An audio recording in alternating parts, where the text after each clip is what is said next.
প্রসঙ্গক্রমে শ্রীমদ্ ভাগবতের শ্রী সপ্তম স্কন্ধের চতুর্দশ অধ্যায়ে ব্রহ্মর্ষিপাদ শ্রী সুখদেব মহারাজ পরীক্ষিতের নিকট শ্রীমদ্ ভাগবতের অসাধারণ প্রসঙ্গ শ্রী প্রহ্লাদ চরিত্র কীর্তন করার পর রাজা যুধিষ্ঠিরের দিক থেকে বেশ কিছু প্রশ্ন একের পর এক এসেছেন এবং তারই উত্তর দিয়ে যাচ্ছেন স্বয়ং দেবর্ষি নারদ। আমরা সেই নারদ এবং যুধিষ্ঠিরের প্রশ্নোত্তর পর্বের মধ্যে আছি। আবার সেই প্রশ্নোত্তর পর্বই পরবর্তীকালে অনেক পরে মহারাজ পরীক্ষিত যখন প্রায় ভূমিষ্ঠ হয়েছেন, তার কাছে ব্রহ্মর্ষিপাদ শ্রী সুখদেব তিনি কীর্তন করে যাচ্ছেন। যদিও সুখবাচ সুতবাচ আমরা শুনছি, কিন্তু মূল প্রসঙ্গটা কিন্তু রাজস্ব যজ্ঞ সভায় আলোচিত প্রসঙ্গ, বহুকাল আগের কথা। মহারাজ যুধিষ্ঠির ভারতবর্ষের সর্বপ্রথম রাজস্ব যজ্ঞ করেছিলেন শ্রীকৃষ্ণের নির্দেশে, যাতে রাজা যুধিষ্ঠিরের একটা রাজোচিত গরিমা সারা ভারতবর্ষে ছড়িয়ে পড়ে। এটা চেয়েছিলেন গোবিন্দ যে মহারাজ তোমার একটা যজ্ঞ করা দরকার, যাতে সারা ভারতবর্ষের মানুষ তোমায় চিনতে পারে যে যেখানে আছে। তখন কুরুক্ষেত্রের যুদ্ধ হয়নি, তার অনেক আগের কথা।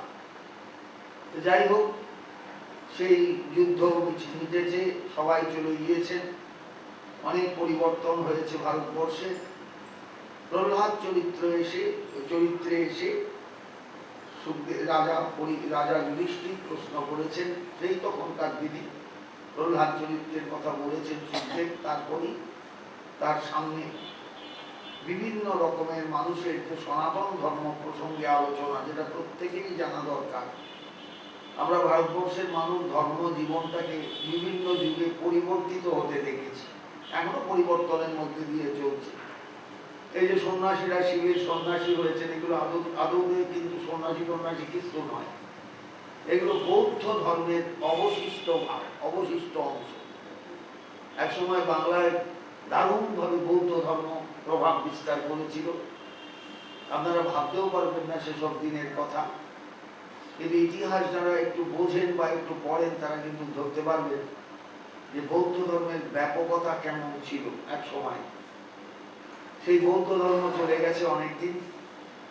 সেই বুদ্ধের বিভিন্ন বিহারে যে মূর্তিগুলো ছিল, শুধু পাথরের এক একটা টুকরো, কোনোটা গোল কোনোটা নোড়ার মতো, সেই সমস্ত মূর্তিগুলো নবদ্বীপের আনাচে কানাচে ছড়িয়ে ছিটিয়ে ছিল। পরবর্তীকালে সেগুলো মন্দির হয়ে এক একটা নাম নিয়ে শিব রূপে পুজো হচ্ছে। এগুলো কোনোটাই কিন্তু শিব মূর্তি নয়, আমি বহুবার বলেছি, এগুলো সব বুদ্ধ মূর্তি। সেই জন্য এখনো এইসব শিবদের কেন্দ্র করে সন্ন্যাসী হয় দেখবে। ওই পোড়াতলায় ভবতারণের ওখানে তো সন্ন্যাসী কেউ হয় না, হয় দেখেছে না? সন্ন্যাসী ভবতারণের গাজন হয়, কোথাও না, ভবতারণের গাজন হয় না। নবদ্বীপে আরো এরকম লিঙ্গরূপী মহেশ্বর আছেন, সেসব জায়গায় কোনো গাজন হয় না। গাজন হয় একদম যেগুলো বুদ্ধের থেকে শিবে পরিণত হয়েছেন, সেই সব শিবকে কেন্দ্র করে। ধর্মের পরিবর্তন দেখব, এই পরিবর্তন কিন্তু অনেকেই বুঝেন না, মনে করেন এরা সব সাধু হয়ে গেছে, সন্ন্যাসী হয়ে গেছে। কেউ সাধু হয়নি, কেউ সন্ন্যাসীও হয়নি। এগুলো বৌদ্ধ ধর্মের একটা রূপ। এই যে গাজন অনুষ্ঠানটাই বৌদ্ধ ধর্মের। কাঁটা খেলা, আগুনে ঝাঁপ, এগুলো সব বৌদ্ধ ধর্মের। চড়ক, এগুলো সব বৌদ্ধ ধর্মের অনুষ্ঠান। নবদ্বীপটা ছিল একসময়, আমি বলেছি বহুবার, বহু জায়গায়, বহু রকম ভাবে, যে নবদ্বীপটা ছিল বৌদ্ধ ধর্মের একটা বিশাল বিশাল কেন্দ্র, বিশাল কেন্দ্র। এই যুগনাথ শিবের একটা সাবস্টিটিউট মূর্তি আছে, তার নাম পাটডাঙ্গার শিব। এরকম একটা চ্যাপ্টা শিলা করল। আজকে আমার পাড়ায় এসেছিলেন। পাটডাঙ্গাটা হচ্ছে ঠিক একদম বেদরাপাড়া গিয়ে ধাক্কা খেলো যে জায়গাটায়, তার থেকে ডান দিকে যদি একটুখানি যান, দেখবেন রেল লাইনের ওপরে একটা উঁচু ঢিপি আছে, ওখানে একটা বৌদ্ধ বিহার ছিল, আজ থেকে বহুকাল আগের কথা। এখনো খুললে বৌদ্ধ বিহারের ধ্বংসাবশেষ পাওয়া যাবে। ওইখানে পাটডাঙ্গায় ওই পাথরটা বুদ্ধ মূর্তি রূপে পূজিত হতেন। এক সময় বুদ্ধদেব শূন্যবাদের অবতার, তো শূন্যবাদের প্রতিষ্ঠাতা, ওই জন্য শূন্যের মতন গোলাকৃতি পাথর, নোরাকৃতি পাথরে বুদ্ধ পূজা হতো, বুদ্ধ পূজা হতো। বৌদ্ধ ধর্ম যদিও পূজা অর্চনার পক্ষপাতী নয়, কিন্তু তবুও হিন্দু ধর্মের প্রচন্ড চাপে বৌদ্ধ ধর্মের একটা ভাগ হয়ে যায় মহাযানী বৌদ্ধ সম্প্রদায়। এই মহাযানীরা পুজো পাঠ করত, বুদ্ধের পূজার ব্যবস্থা ছিল। বুদ্ধের পূজার যে জলপাত্র, সেই পাত্রটার নাম ছিল পঞ্চপাত্র। এই দেখুন পঞ্চপাত্রটা, এটা বৌদ্ধদের পূজার উপকরণ। এটা এখন হিন্দুদের বৈষ্ণবদের উপকরণ হয়ে গিয়েছে। আদৌ কিন্তু এটার মধ্যে পাঁচের কিচ্ছু নেই, কিন্তু নামের পঞ্চপাত্র। কাউকে যদি জিজ্ঞাসা করেন যে তিনি যদি বড় বৈষ্ণব হন, উত্তর দিতে পারবেন না। যেটার নাম পঞ্চপাত্র কেন হলো? জলপাত্র বললেই তো চলে। আমার জলপাত্র, ভেতরের জলপাত্র, কারোর আবার কাঁসার জলপাত্র আছে, এটা নাম পঞ্চপাত্র হলো কেন? কারণ বৌদ্ধরা পঞ্চবুদ্ধের উপাসনা করত এই জলপাত্র দিয়ে, পঞ্চবুদ্ধের উপাসনা।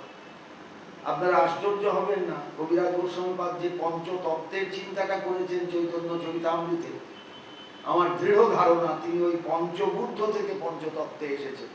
কারণ বৈষ্ণব ধর্মে পঞ্চতত্ত্ব বলে কিছু ছিল না। প্রথমে দেখবেন চৈতন্য ভাগবতে কোনো পঞ্চতত্ত্ব ভাবনা নেই, শুধু মহাপ্রভু এবং নিত্যানন্দের প্রণাম মন্ত্র আছে চৈতন্য ভাগবতে। কিন্তু চৈতন্য চরিতামৃতে এসে হঠাৎ আমরা দেখতে পেলাম কবিরাজ গোস্বামীপাদ পঞ্চতত্ত্বাত্মকম কৃষ্ণম ভক্তরূপ স্বরূপকম ভক্তাবতারম ভক্তাক্ষম নমামি ভক্ত শক্তিকম, এই বলে একটা পঞ্চতত্ত্ব ভাবনাকে ঢুকিয়ে দিলেন। এবং আমরা সেই থেকেই পঞ্চতত্ত্বের চিত্রপট পুজো করছি ঘরে ঘরে।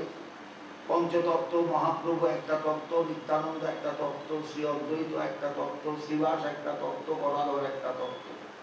এই পঞ্চতত্ত্ব ভাবনাটা এলো থেকে দুম করে এসে গেল থেকে। এটা সম্ভবত এই পঞ্চবুদ্ধের উপাসনা থেকে, এই পঞ্চতত্ত্বের উপাসনা। এইভাবেই চৈতন্য চরিতামৃতে আমরা হঠাৎ দেখতে পেলাম পঞ্চতত্ত্ব ভাবনার সৃষ্টি। এবং সেখানেও পূজার উপকরণ কি না? পঞ্চপাত্রের জল, যেটা বৌদ্ধদের জলপাত্র। এগুলো এমনি সাধারণ লোক কিছু বুঝবে না, তাদের ধারণাতেও নেই, ভাবনাতেও নেই, চিন্তাতেও নেই, তাদের আলোচনাতেও এগুলো থাকে না। আমি যখন ধীরে ধীরে পড়াশোনা করতে করতে এগুচ্ছি, আস্তে আস্তে নিজেকে একটু তৈরি করবার চেষ্টা করছি, তখনই বুঝতে পারছি যে অনেক পরিবর্তন হয়ে গেছে, অনেক ধর্মজগতে পরিবর্তন হয়ে গেছে।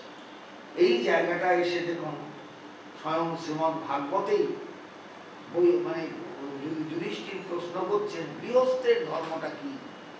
গৃহস্থ কি শুধু খাবে দাবে, ছেলের বিয়ে দেবে, মেয়ের বিয়ে দেবে, নাতিপুতি নিয়ে গলায় গেঁথে বসে থাকবে, এইটাই কি গৃহস্থের ধর্ম? স্বাভাবিক একটা প্রশ্ন তো থাকতে পারে। সবাই তো গৃহস্থ হতে চায়। গৃহে তিষ্ঠতি যশ গৃহস্থ, যে ঘরে থাকে তার নাম গৃহস্থ। ঘর বেঁধে থাকে, ঘরে থাকে, ছেলে মেয়ে নিয়ে, বউ নিয়ে ঘর করে, সে হলো গৃহস্থ। কিন্তু গৃহস্থের একটা ধর্ম থাকা উচিত। আপনি বানপ্রস্থের ধর্ম বললেন, ব্রহ্মচারীর ধর্ম বললেন, গার্হস্থ জীবনের ধর্ম বললেন ছোট করে, তারপরে সন্ন্যাসীর কথা বললেন, সবই বললেন। গৃহস্থের ধর্মটা স্পেশালি কি হবে? রাজা জিজ্ঞাসা করছেন যুধিষ্ঠির, আর তারই উত্তর দিচ্ছেন স্বয়ং দেবর্ষি নারদ। গৃহস্থের ধর্মটা কি? গৃহস্থের ধর্ম মানে শুধু ছেলে মেয়ে বউ মানুষ করা নয়, পালন করা নয়, নাতিপুতির বিয়ে দেওয়া নয়, সংসারে এর পেছনে পয়সা ঢালা, তার পেছনে পয়সা ঢালা, এটা নয়। গৃহস্থের ধর্ম একটা সিস্টেমেটিক ধর্ম আছে। ভারতবর্ষ সেটা এক সময় মানত, বুঝত এবং মানত। সেই কারণেই গৃহস্থের ধর্মটা প্রত্যেকেরই একটু বোঝা উচিত, জানা উচিত এবং উপলব্ধি করা উচিত। রাজা নিজে জিজ্ঞাসা করছেন।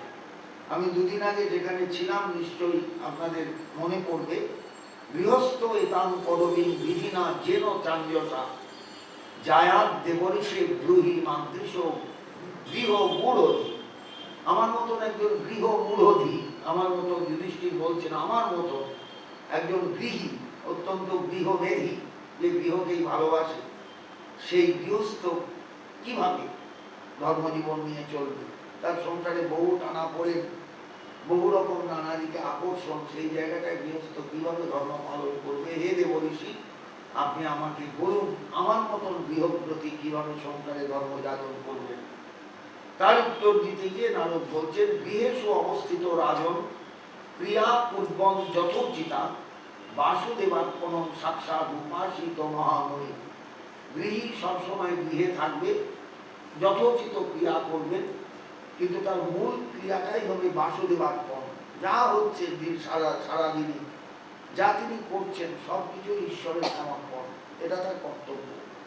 আর উপাসিত মহামুনি, তার কাছে গৃহস্থ যেহেতু, অর্থাৎ তার গৃহে অনেকে আসতে পারেন, অনেকে এসে দাঁড়াতে পারেন, অনেকে অতিথি হতে পারেন, তাদের দিকে একটু তাকাবেন, তারা কেমন মানুষ। যদি মহৎ হন, সাধু হন, তাহলে তাদের একান্তভাবে সেবা করবেন, এটাই হলো গৃহস্থের কাজ।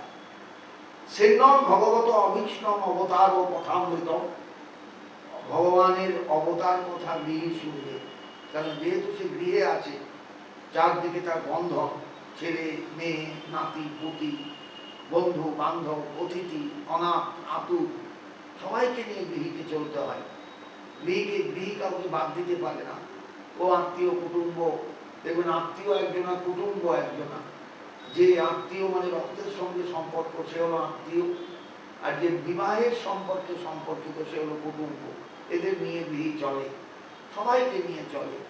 অতএব সকলের মধ্যে থেকে অভিঘ্ন সর্বদা অবতার ও কথামৃত অংশের নন। গৃহী বা গৃহস্থ ভগবানের অবতার কথা শুনবেন, ঠাকুরের কথা শুনবেন, ঈশ্বরের কথা শুনবেন। দেখুন এই যে পাঠ কীর্তন হয়, এটার সৃষ্টি দেখুন কত কাল আছে। তার মানে কথামৃত শুনতে গেলে একটা আসর দরকার, কথামৃত বলতে গেলে একটা আসর দরকার। সেটা হলো মন্দির, দেবালয়, এগুলো কিন্তু প্রাচীন যুগ থেকেই ছিল। পরবর্তীকালে বিভিন্ন কারণে সেগুলো বন্ধ হয়ে যায়, আটকিয়ে যায়। ধর্মের বিপ্লব, নানা রকম সামাজিক গণ্ডগোল আটকিয়ে যায়। আবার ধীরে ধীরে এগুলো চালু হয়েছে, এগুলো এখন চলে আর কি টুকটাক। আমি কলকাতায় আজ থেকে 40 বছর আগে যখন গিয়েছি, তখন দেশ ভাগ হয়েছে সবে। ওদেশ থেকে এদেশে অজস্র মানুষ এসেছেন। কলকাতার ধারে কাছে যত বাংলাদেশি লোকের যত ডেরা, আপনি কৃষ্ণনগর লাইন দিয়ে যদি কলকাতার দিকে যান, তাহলে আপনি প্রত্যেক স্টেশনগুলোই হচ্ছে ভাববেন এগুলো সব বাংলাদেশি লোক, সব পূর্ববঙ্গের লোক। আপনার পার্টিশন সব এসেছে। 71 সালের যুদ্ধের পর অনেক মানুষ এসেছে, প্রচুর প্রচুর প্রচুর অজস্র লোক এসেছে। এরা আস্তে আস্তে ধীরে ধীরে যেসব জায়গাগুলোর বসতি নিয়েছে, এই যে এখনো দেখবেন ওই কৃষ্ণনগরের কাছে, রানাঘাটের কাছে যে একটা কলোনি আছে, সেই কলোনিতে এখনো কিন্তু পূর্ববঙ্গের লোক সবাই, তারা কিন্তু এখনো তাদের নাগরিক হিসাবে স্বীকৃতি লাভ করে। বহু লোক আছে, মতুয়া সম্প্রদায়রা, এরা সব বাংলাদেশের লোক। এরা এখনো নাগরিক হিসাবে স্বীকৃতি লাভ করেনি, যার জন্য এদের আন্দোলন নানা রকম ভাবে এখনো চলছে। সবাই স্তোক বাক্য দিচ্ছে, সবাই হাত তুলছে ভোটগুলো পাওয়ার জন্য, সবাই এইরকম ভাবে তাদের তেল দিচ্ছে আর কি, সোজা কথায়। এইরকম প্রচুর লোক, এরা যেখানে যেখানে বসেছে, বাংলাদেশের লোকের একটা অদ্ভুত স্বভাব আমি দেখি, এরা একটু হরিকথা কীর্তন, একটু পাঠ কীর্তন এগুলো নিয়ে থাকতে ভালোবাসে, যেটা এই বঙ্গের মানুষ ভালোবাসে না। এ বঙ্গে সমস্ত কিছু ট্র্যাডিশন নেই। আপনি রাঢ়বঙ্গে যাবেন, ওই একটু কীর্তন হয়তো ঘোষেরা করলো সন্ধ্যেবেলা, ঘোষপল্লীতে গিয়ে দেখবেন ঘোষেরা কীর্তন করছে। কিন্তু ওই পাঠটা ওসব নিয়ে রাঢ়বঙ্গের মানে ঘটি, যারা বাঙালি ঘটি, এই ঘটিরা কিন্তু সমস্ত নিয়ে থাকে না। এটা বাঙালদের কাজ, বাঙালরা পাঠ কীর্তন শোনে, এই কথামৃত কথা শুনতে ভালোবাসে। এটা কিন্তু বাঙালিদের মধ্যে, পূর্ববঙ্গের লোকের মধ্যে খুব ব্যাপক। এগুলো আমার নিজের অভিজ্ঞতায় আমি অনুভব করি সব। সেন্নম ভগবত অভীষ্টম অবতার কথামৃতম সত্য ধান যথা কালম প্রশান্ত জনাবৃত। গৃহস্থ ভগবানের কথামৃত শুনবেন, আর খুব শ্রদ্ধাশীল হয়ে শুনবেন। যথা কালম, যখনই সময় পাবেন তখনই শুনবেন। আর সব সময়ের জন্য এমন মানুষের সঙ্গ করবেন যারা অত্যন্ত শান্ত স্বভাবের, উপশান্ত জনাবৃত। থাকবেন ভক্তদের সঙ্গে, থাকবেন ভক্ত পরিবেষ্টিত হয়ে, থাকবেন ভক্তদের একান্ত মানে গায়ে গায়ে গা দিয়ে। সব সৎসঙ্গাত ছনবই সঙ্গম আত্মজায় আত্মজাদিশু। সৎসঙ্গ করবেন গৃহস্থ সবসময়। আর সঙ্গ আত্মজায়া আত্মজাদিশু, নিজেদের তো ঘরের সঙ্গ আছেই, নিজের স্ত্রী, নিজের ছেলে মেয়ে, এদের তো সঙ্গ আছেই। বিমঞ্চের উচ্চমান এসু, ভাববেন মনে মনে এরা যদিও আমার স্ত্রী, আমার ছেলে, আমার মেয়ে, আমার নাতি, আমার পুতি, কিন্তু তবুও ভাববেন এরা কিন্তু আমার কেউ নয়। এটা সবসময় গৃহস্থ ভাববেন, নইলে ভেতরে একটা বিতৃষ্ণ ভাব সৃষ্টি হবে না। মানুষের ভেতরে যতক্ষণ বিতৃষ্ণা না আসে, একটা বিরক্তি ভাব না আসে সংসার থেকে, না আমি কেউ নয় এদের, আমারও এরা কেউ নয়, এই ভাবটা না এলে সে সংসার ছাড়তে পারবে না করবে। আমরা সংসারকে ভালোবাসি, কারণ আমাদের স্বভাবই হলো সবসময় মায়ায় জড়িয়ে থাকা। এই মায়ামুক্ত হওয়াটাই হলো জীবনের আসল সাধনা, গৃহস্থেরও সাধনা। অতএব বিমুঞ্চেত মুচ্যমানেষু, এরা মুচ্যমান, এদের ত্যাগ করা দরকার। অতএব এদের আস্তে আস্তে মনে মনে ত্যাগ করবেন, সংসারে বাইরে নয়। বাইরে ছেলে মেয়েকে যদি তোরা আমার কেউ নয় বলি, ছেলে মেয়ে লাঠি নিয়ে মারবে, বাবা তুমি বলছো আমরা কেউ নয়, বিপদ হয়ে যাবে তখন। অতএব সবসময় মনে মনে ভাববেন এরা কেউ নয়, এরা কেউ নয়, এরা কেউ নয়। স্বয়ং স্বপ্নবৎ উত্থিত, আর নিজেকে সবসময় ভাববেন। ঘুম থেকে জেগে উঠে যদি কোনো রাত্রে স্বপ্ন দেখে কেউ, জাগার পরে কিন্তু বুঝতে পারে স্বপ্নে যা যা দেখেছি, যে যে মানুষগুলোকে দেখেছি এরা সব মিথ্যা। তেমনি নিজের জীবনেও সবসময় অনুভব করবে আমি যাদের নিয়ে চলছি, ওঠা বসা করছি, এরা কেউ সত্য নয় আমার জীবনে, এরা মিথ্যা, এরা মিথ্যা, এরা মিথ্যা। স্বপ্নবৎ উত্থিত, নিজেকে এইভাবে ভাববেন। আর কি ভাববেন? যাবদর্থ উপাসীন দেহে দেহে চ পণ্ডিত বিরক্ত রক্তবত্তত্র বিলোকে নরকাঙ্গসে। আমি 3 দিন আগের আলোচনায় যাচ্ছি, কারণ 2 দিন গ্যাপ হয়ে গেছে, আপনারাও ভুলে যাবেন, সব ভুলে যাওয়ারই কথা। যতক্ষণ পর্যন্ত সংসারে থাকবে দেহে গেহে চ পণ্ডিত, দেহেতেও থাকবে গৃহের মধ্যেও থাকবে, ততক্ষণ পণ্ডিত ব্যক্তি মানে যিনি সত্যি শাস্ত্রজ্ঞ, গৃহস্থ শাস্ত্রজ্ঞ, বিরক্ত রক্তবত্তত্র, বিরক্ত মনে মনে বিরক্ত হয়ে চলবেন। বিরক্ত মানে কোনো কিছুতে আসক্তি রাখবেন না, কিন্তু বাইরে দেখাবেন আমার আসক্তি আছে, কি গো আমি কি খাবো, আমার কি খাওয়ার ঠিক করলে, এগুলো বলবেন, নিশ্চয়ই বলবেন, নাহলে স্ত্রী তো সন্তুষ্ট হবেন না, স্ত্রীর তো ঠিক আদরটা পাবেন না।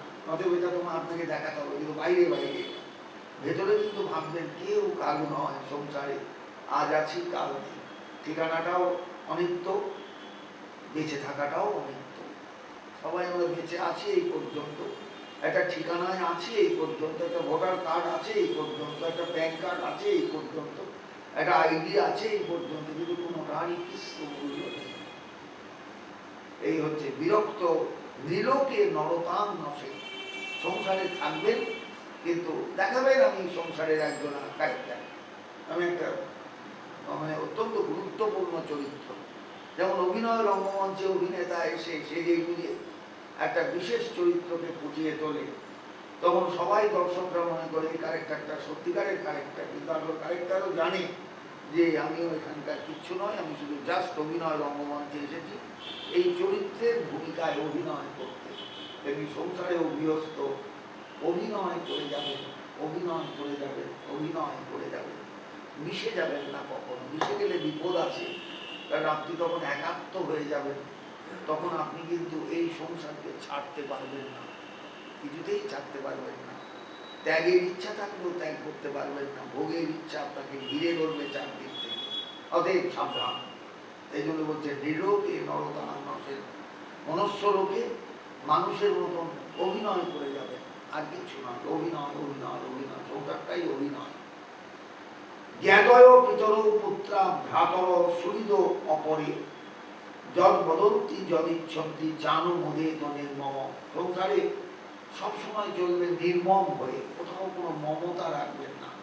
আমার ছেলে, আমার মেয়ে, আমার স্বামী, আমার স্ত্রী, এই যে একটা মমত্ব বোধ বাহিরে দেখাবেন, কিন্তু অন্তরে কখনো মমত্ব রাখবেন না। তাহলে বুঝতে পারছেন যে একটা মানুষকে ঠিক ঠিক সংসারে চলতে গেলে কত পার্সেন্ট অভিনয় নিয়ে চলতে হবে, কত পার্সেন্ট অভিনয় তার জীবনে দরকার। অর্থাৎ অভিনয় না জানলেও সে অভিনয় থেকে শিখতে হবে, যদি সে বুঝতে চায়, যদি সে ভাবতে চায় জীবন এইটাই সত্য। আমি যদি বেশি মিশে যাই তাহলে এই সংসার থেকে আমি নিজেকে মুক্ত করতে পারবো না। এবং তাই তো হয়, বিষয়ী এই জন্যই সংসার ছাড়তে পারে না, আবার বিষয়ের মধ্যে এসে পড়ে। বিষয়ী কিছুতেই সংসার থেকে নিজেকে মুক্ত করতে পারে না, আমার বিষয়ের মধ্যে এসে ঢুকে যায়। কারণ যখন মৃত্যুকালীন মুহূর্তে আপনি যা ভাবতে ভাবতে জগৎ থেকে যাচ্ছেন, সেই ভাবনা নিয়েই কিন্তু আপনাকে আসতে হবে। গীতায় বলছেন যে অর্জুন, জং জং বাপি স্মরণ ভাবং তজন্তন্তে কলেই বরং তমে বইতি কোনতে ও সদা তদ্ভাব ভাবিত। গীতার শ্লোকটা পড়ে দেখবেন। জং জং বাপি স্মরণ ভাবক, যে ভাব স্মরণ করতে করতে, তজন তন্তে কলেবর, অন্তে মানে শেষ মুহূর্তে কলেবর ত্যাগ করে মানুষ, তম তমে বইতি কমতে, সেই ভাবনা নিয়েই তাকে জগতে আবার আসতে হয়। সদা ভাবিত, যেহেতু মৃত্যু মুহূর্তে, মৃত্যুকালীন মুহূর্তে সে সংসারকে ভাবতে ভাবতেই জগৎ থেকে বিদায় নিয়েছিল। তস্মাৎ সর্বেষু কালেষু মা মনুষ্যর যুদ্ধ চ। অর্জুন, তাই তোমার কাছে আমার অনুরোধ, তুমি সর্বদার জন্য আমাকে স্মরণ করো এবং যুদ্ধ করো। স্মরণ করো কেন? না, কখন তোমার মৃত্যু আসবে, কখন তোমার আবির্ভাব ডুববে, কখন তুমি জগৎ থেকে চলে যাবে, কিছুই তো জানো না। শীতলকুচিতে যে বুলেটগুলো ভোটারগুলোর বুকের মধ্যে এসে লাগলো, তারা জানতো 5 মিনিট আগে যে আমি মরে যাবো। দিকে একবার তারা তো ভোটের লাইনে দাঁড়িয়েছিল, দুমদাম করে যে গুলিগুলো চললো, যে লোকগুলো মরে গেল, তারা মৃত্যুর আধ মুহূর্ত আগেও জানতো না যে আমি বাঁচবো না, একটু পরেই আমি লাশ হয়ে যাব, এটা বুঝতে পারে না। এরকম জগতে সবাই যারা এইরকম ভাবে চলে জগতে, তারা মনে করে আমি চিরকাল থাকবো, তারা ভুল ভুল ভুল, একদম ভুল। যে কোনো মুহূর্তে আমি চলে যেতে পারি, যে কোনো মুহূর্তে আমি জগৎ থেকে একদম হারিয়ে যেতে পারি, যে কোনো মুহূর্তে আমার পরিচয় হয়ে যেতে পারে আমি জীবিত নয়, আমি লাশ, আমি মৃত, ডেড বডি, এটা হয়ে যেতে পারে। কাছাকাছি যে কোনো মুহূর্তে মৃত্যু যদি আসে, তখন যদি আর তাকে স্মরণ করতে না পারি, তাহলে স্মরণটা সেইভাবেই জীবনে হওয়া দরকার, যাতে মৃত্যু এলেও আমার স্মরণটা ঠিক থাকে।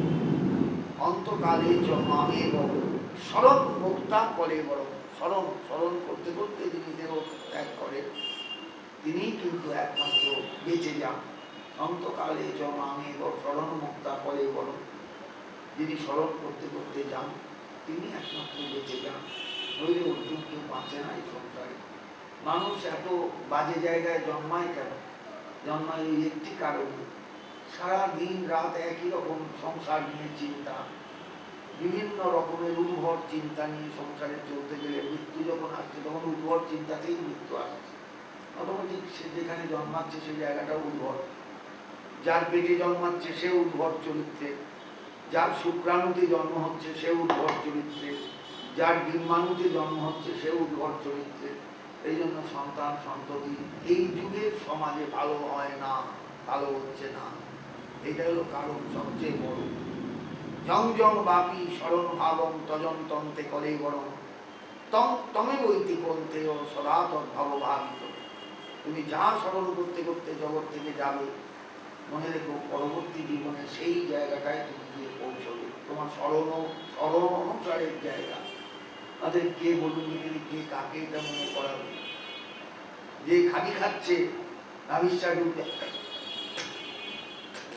করছে, সে তাকে মনে থাকবে? তার যদি তার ভেতরে যদি অভ্যাসে না থাকে, যে খালি খাচ্ছে তার মনে থাকবে? কখনো মনে থাকবে না। তাদের মানুষের সবসময় মনে রাখতে হয়, আমি যেন সর্বদার জন্য মৃত্যু চিন্তাটা করতে পারি। জগতে সবচেয়ে বড় চিন্তা হলো মৃত্যু চিন্তা। এর থেকে বড় চিন্তা কিন্তু আর কিছু নেই। মানুষ তো শুনেই বলবে বালাই সার, ওসব কথা ভাবছিস কেন? কিন্তু মৃত্যু চিন্তার চেয়ে বড় মঙ্গল চিন্তা কিন্তু আর নেই। আমি যখন তখন চলে যেতে পারি। সেই কারণেই বলছেন যে যাবদর্থ উপাসীন দেহে গৃহে চ পণ্ডিত, যতক্ষণ এই দেহে এবং গৃহেতে আছে পণ্ডিত ব্যক্তি মানে বুদ্ধিমান ব্যক্তি, বিরক্ত রক্তবত্ত, সংসারে বিরক্ত হয়ে চলবে। বিরক্ত মানে আচরণে বিরক্ত নয়, আচরণে তুমি তাদের সকলকে ভালোবাসবে, কিন্তু মনে মনে জানবে এরা কেউ আমার নয়, কেউ আমার নয়। কোথাও আমি ডেরা কাটতে আসিনি, কোথাও আমি জায়গা কিনতেও আসিনি। মানুষ এই এক ফোঁটা জায়গার জন্য মারামারি করে, কাটাকাটি করে, হইচই করে, একে গালি দেয়, তাকে গালি দেয়, এর বিরুদ্ধে মামলা করে, ওর বিরুদ্ধে মামলা করে। মানুষ জানে না যে কোথাও ডেরা গাড়াটা ঠিক নয়, কিচ্ছু নয়। কোনো ঠিকানাই আমার থাকবে না, কোনো ঠিকানাই আমি রাখতে চাই না, আমার কোনো নাম থাকবে না সংসারে। আমি এসেছি, চলে যাব। বিরক্ত, এর নাম হলো বিরক্ত। রক্তবৎ তত্ত্ব শুধু বাইরে দেখাবে, আমার ছেলে, আমার মেয়ে, আমার স্বামী, আমার স্ত্রী, এগুলো দেখাবে। রক্তের মতন, রক্ত মানে আসক্ত, আসক্তির মতন দেখাবে, কিন্তু আসলে তুমি আসক্ত নও। নিলোকে নরতান নসে, এই মনুষ্য লোকে মানুষের মতন ব্যবহার করবে, কিন্তু মনে মনে ভাববে কেউ আমার নয়, কেউ আমার নয়, কেউ আমার নয়। এটাই হলো তোমার আচরণ। জ্ঞাতয় পিতর পুত্রা ভ্রাতর সুহৃদ অপরে যত বদন্তি যত ইচ্ছন্তি, তুমি যাদের নিয়ে ঘর সংসার করো তারা যা বলে যা চায়, জানো মদে তো নির্মম, সবসময় তাকে অনুমোদন করে যাবে, কিন্তু মনে মনে থাকবে নির্মম। কোথাও মমতা নেই, কোথাও আকর্ষণ নেই, কোথাও কোনো রকম তোমার কোনো ডেরা কিচ্ছু নেই, কোনো ঠিকানা নেই, কিচ্ছু নেই। মনে মনে জানবে কেউ আমার নয়, কেউ আমার নয়, কেউ আমার নয়, কিন্তু বাইরে দেখাবে সবাই আমার। ব্যাস, এর নাম হলো অভিনয়। অর্থাৎ সংসারের মানুষকে গৃহস্থকে বলছেন তুমি অভিনয় শেখো, অভিনয় শেখো। কেমন করে অভিনয় করতে হয়, কেমন করে থিয়েটার করতে হয়, কেমন করে বিভিন্ন ক্যারেক্টার বা ক্যারেক্টারের ভূমিকা পালন করতে হয়, সেটা একটু শেখো। আসলে কিন্তু তুমি কারণ নও, কিন্তু ভাববে তুমি সবাই। দিব্যং ভৌমং চান্তরিক্ষং বিত্তম অচ্যুত নির্মিতম, এই কথাগুলো কেউ মানে বলুন দেখিনি ভাগবতে? কেউ পড়ে না, কেউ মানে, কেউ মানে না। তুমি যা পাবে, সে বৃষ্টির জলের কোনো শস্যই পাও, মাটির তলার কোনো কন্দই পাও। এই মান কচু এগুলো হলো কন্দ, মাটির তলায় যেগুলো হয় কন্দ, এবং ফলমূল। মূল বলতে এই কন্দগুলো হলো মূল। দেখবেন ঠাকুরের জন্য ফলমূল এনেছিস, ফল এনেছে, মূল কই? মূল এই শাঁকালু টাকালু রাঙালু টাঙালু এগুলো হলো কন্দ, এগুলো হলো মূল। মূল এগুলো সব তলায়, মাটির তলায়, এগুলো সব মূল। আদা, মূলো, এগুলো সব মূল। এগুলো দেখবেন অনেক সময় নৈবেদ্যতে দেওয়া হয়, নৈবেদ্যে দেওয়া হয়, মূলো কুচিয়ে দেওয়া হয়, শশা কুচিয়ে, শশা নয়, শাঁকালু কুচি টুকরো করে দেওয়া হয়, তারপরে মান রান্না করে দেওয়া হয়, কচু রান্না করে দেওয়া হয়। এগুলো কাঁচা দেয় না, কিন্তু শাঁকালু কাঁচা দেয়, রাঙালু কাঁচা দেয়। এগুলো দেখবেন মূল, এগুলো সব। এগুলো বলছেন এগুলো এগুলো খাবে, এগুলো দিয়েই পেট ভরাবে। নিত্যম অচ্যুত নির্মিত, ভাববে সব কিছু ঈশ্বরের নির্মিত। তিনি ধানটাও নির্মাণ করেছেন, গমটাও নির্মাণ করেছেন, আবার এই কন্দমূলও নির্মাণ করেছেন, গাছের ফলটাও পাঠিয়েছেন তিনি। এতৎ সর্বম উপযোজ্ঞান ঐতৎ উর্জাত শতভূত, এগুলোকেই নিয়ে সংসার করবে, প্রতিপালন করবে। এগুলোকে নিয়েই আহার্য রূপে স্বামী স্ত্রীর মুখে তুলে দেবে, স্ত্রী স্বামীর মুখে তুলে দেবে। এইরকমই চলবে সংসারী গৃহস্থে। যাবৎ ভ্রিয়েত জঠরং তাবৎ সত্যং হি দেহিনাম অধিকং যো অভিমন্যেত সস্তেন দণ্ডমর্হতি। শ্লোকটা আবার বললাম, কারণ 2 দিন 3 দিন বলেছি। ভারতবর্ষ কোন কমিউনিজমে বিশ্বাস করে, কোথায় তার আসল বিশ্বাস, এই দেখুন তার আসল জায়গাটা। যতক্ষণ তোমার পেটে যেটুকু ধরবে তাতেই তোমার অধিকার। পেটে ধরলো না, তুমি জমিয়ে গেলে ঘরের মধ্যে, এটা তোমার কর্তব্য নয়। তোমার অধিকার হলো যতটুকু তোমার পেটের জন্য দরকার। তোমার গৃহে এত কটা চাল দরকার, এত কটা ডাল দরকার, এতটুকু তেল দরকার, এতটুকু মশলা দরকার। মানুষ তো সেইভাবেই বাজার করে। যাবৎ গৃহীত জঠর, জঠর প্রতিপালনের জন্য, অর্থাৎ পেটের খিদে নিবৃত্তির জন্য যতটুকু প্রয়োজন ততটুকু তোমার অধিকার।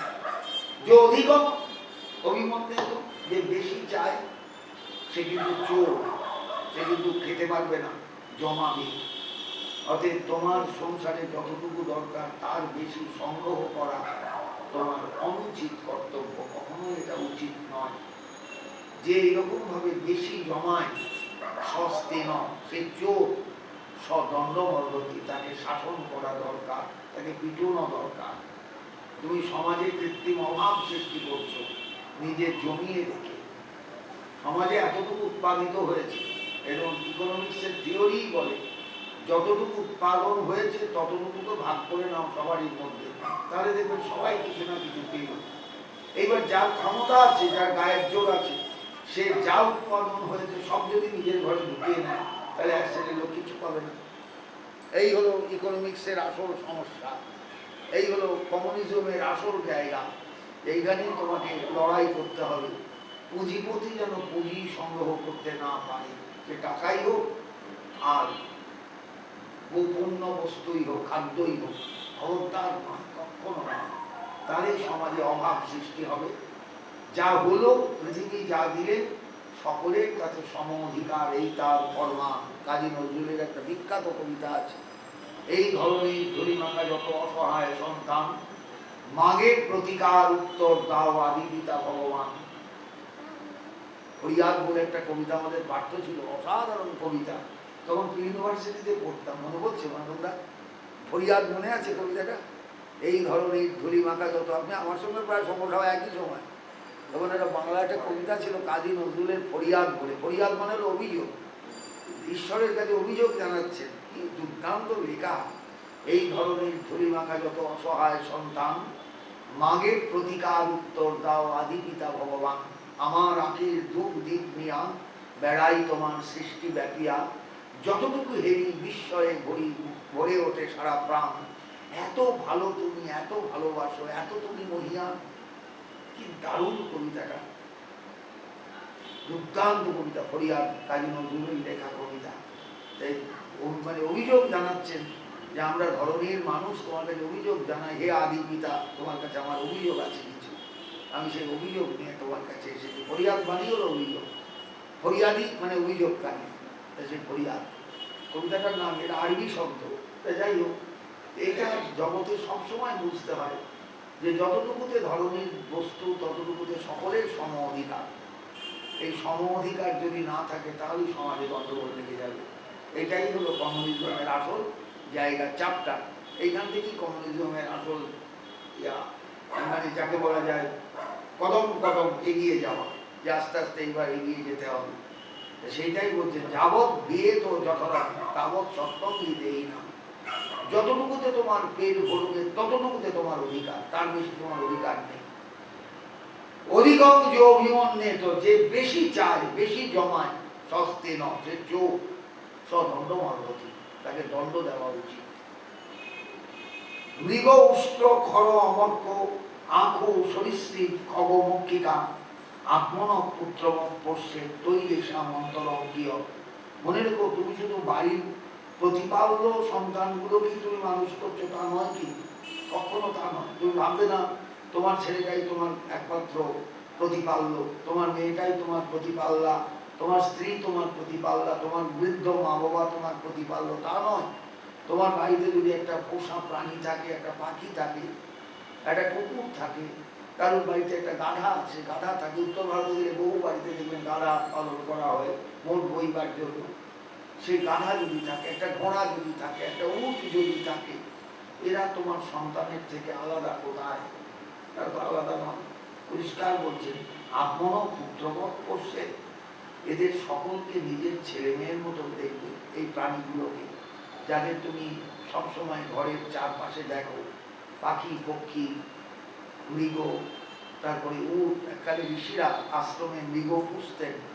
মৃগ হলো আশ্রম মৃগ, এবং তাদের একটা বিশেষ শ্রদ্ধা ছিল ঋষিদের যে এই আশ্রম মৃগগুলো যজ্ঞীয় মৃগ। কৃষ্ণসার মৃগকেই বলা হতো যজ্ঞীয় মৃগ। আমি জানি না আপনারা কৃষ্ণসার মৃগ কেউ দেখেছেন কিনা। যদি না দেখে থাকেন, আমি চিড়িয়াখানা দেখেছিলাম কৃষ্ণসার মৃগ। কোনো চিটচিট গোল গোল দাগ কিন্তু কৃষ্ণসার মৃগে নেই। ধূসর গা, একদম ধূসর, একদম মানে পুরনো বোড়া, মানে বোড়া মানে বস্তা, পুরনো বস্তার যেমন রং, তেমনি পুরো হরিণের গাটাই হলো এরকম পুরনো বস্তার মতো। এগুলোকে বলা হতো কৃষ্ণসার মৃগ। কৃষ্ণসার মৃগ মানেই হচ্ছে যারা যজ্ঞ করবেন, সেই যজ্ঞীয় মৃগ হলো কৃষ্ণসার। অর্থাৎ যজ্ঞভূমিতে এরা চড়ে বেড়ায়। সেখানে জব ছেটানো হয়েছে, সেখানে তিল ছেটানো হয়েছে, সেখানে বিভিন্ন রকমের শস্য ছেটানো হয়েছে। ওরা ওই টুকটুক টুকটুক করে যজ্ঞ শেষ হয়ে গেলে ওইগুলো খুঁটে খুঁটে খায়। এবং ওই আশ্রমের চারপাশে যে ঘাসটুকু হবে, যে লতা পাতা হবে, সেগুলো খেয়ে বেঁচে থাকে, আশ্রম ছেড়ে দূরে যায় না। এরা হলো যজ্ঞীয় মৃগ। আমি বিষ্ণু পুরাণে একটা শ্লোক পড়েছিলাম, কৃষ্ণ সারস্তু চরতি মৃগযত্র স্বভাবত সজ্ঞেয় যজ্ঞীয় দেশ মৃচ্ছ দেশ তৎপর। বিষ্ণু পুরাণের শ্লোক বলছেন, কৃষ্ণসার মৃগ যেখানে আপনি আপনি চড়ে বেড়ায়, সেই স্থানটা হলো যজ্ঞভূমি। যজ্ঞভূমি অমনি অমনি গড়ে ওঠে না, যজ্ঞ করলেই যজ্ঞভূমি হয় না। যজ্ঞভূমির চরিত্রই হলো সেখানে কৃষ্ণসার মৃগ ঘুরে বেড়াবে। কৃষ্ণ সারস্তু চরতি মৃগ যত্র স্বভাবত সজ্ঞেয় যজ্ঞীয় দেশ, এই স্থানটাকে বলা হয় যজ্ঞীয় দেশ। ভারতবর্ষের সরস্বতী নদীর তীরটা ছিল, এপার ওপার ছিল যজ্ঞভূমি, ঋষিরা অজস্র যজ্ঞ করতেন। এখনো এই যে রাসবিহারী ঘুরে এসেছে, ঘুরে এলো এই নৈমিষারণ্য থেকে, নৈমিষারণ্যে গিয়ে যদি 2 হাত 3 হাত মাটি খোঁড়া যায়, মাটি তারপরে মাটি পাওয়া যাবে না। আমি বহু লোকের মুখে শুনেছি 2 হাত 3 হাত মাটি খোঁড়ার পর দেখা যাবে মাটি নেই। মাটিগুলো গেলে কোথায়? সব দেখা যাবে কালো কালো মাটি, কখনো কাঠের টুকরো, পোড়া কাঠের টুকরো। এত যজ্ঞ হয়েছে নৈমিষারণ্যে যে সারা নৈমিষারণ্যটা জুড়ে মাটির তলায় শুধু পোড়া কাঠ, পোড়া কাঠ কয়লা, এই কাঠ কয়লায় ভর্তি। এত যজ্ঞ হয়েছে এক সময়। এখনো গেলে তো রাসবিহারীর মুখে গল্প শুনবেন, রাসবিহারী ঘুরে এসেছে। এখনো নৈমিষারণ্যে গেলে রীতিমতো মনে হবে আমি জঙ্গলের মধ্যে দিয়ে ঘুরছি, তপবনে ঘুরছি। আজ হয়তো সেখানে কৃষ্ণসার মৃগ নেই, কৃষ্ণসার মৃগ মানুষ মারতে মারতে খেতে খেতে শেষ করে দিয়েছে। এখন চিড়িয়াখানায় গেলে কৃষ্ণসার মৃগ দেখা যায়, একটা দুটো হয়তো আছে, হয়তো একটা মাদি একটা মদ্দা। কৃষ্ণসার মৃগ সব জায়গায় দেখা যায়। এমনি চিত্রল হরিণ দেখা যায়, মানে গোল গোল গোল গোল গোল গোল গোল গোল দাঁত গোল, এগুলোকে বলে চিত্রল হরিণ। কিন্তু আসল হরিণ, কৃষ্ণসার হরিণ এখন আর নেই বলতে গেলে। ভারতবর্ষ প্রায় লোপাট হয়ে গেছে। 2-1 পিস হয়তো আছে ওই চিড়িয়াখানায়, একদম ধূসর বর্ণের হরিণ। এরা যজ্ঞে থাকতো, যজ্ঞ দেশে থাকতো। ভারতবর্ষের যজ্ঞভূমি যেখানে যেখানে সেখানেই মৃগকে পাওয়া যেত। বলছেন মৃগ উষ্ট্র, এইরকম যে মৃগ যদি তোমার ঘরের আশেপাশে থাকে তাদের দেখবে সন্তানের মতো, উট এদের দেখবে সন্তানের মতন, গাধা এদের দেখবে সন্তানের মতন, মরকট এদের দেখবে সন্তানের মতন, আঁকু মুশিক মানে তোমার ইঁদুর টিঁদুর এদেরও দেখবে, কারণ এদেরও প্রয়োজন আছে সংসারে। সরীসৃপ এদেরও প্রয়োজন আছে, মধুমক্ষগ মানে পাখি এদেরও প্রয়োজন আছে, মৌমাছি এদেরও প্রয়োজন আছে। এরাও তোমার সন্তানবৎ, এদের পালন করবে, খেতে দেবে, এদের রক্ষা করবে। ত্রিবর্গম নাতিকৃচ্ছেন ভজেত গৃহমেদ্যপি যথা দেশম যথা কালম যাবৎ দৈব সাধিত। কখনো গৃহস্থ ধর্ম অর্থ কাম সবকিছুকে একসঙ্গে জড়িয়ে ফেলবেন না, সবকিছু একসঙ্গে করতে হবে এটা করতে যাবেন না, কখনো না। পুরস্কার পালন করতে ত্রিবর্গম ন অতিকৃচ্ছেন, ধর্ম অর্থ কাম তিনটেকেই একবারে খুব সাংঘাতিক ভাবে পালন করতে হবে, এটা করতে যাবেন না। যেহেতু তুমি গৃহস্থ, যথা দেশম যথা কালম, যতটুকু না করলে নয়, যতটুকু না করলে তোমার দেহ টিকবে না, ততটুকু পালন করবে। যাবৎ দৈব প্রসাদিত, যতটুকু তোমার কপালে দেয় ততটুকু করবে, বেশি নয়, বেশি নয়, বেশি নয়। আজ এই পর্যন্ত রাখলাম।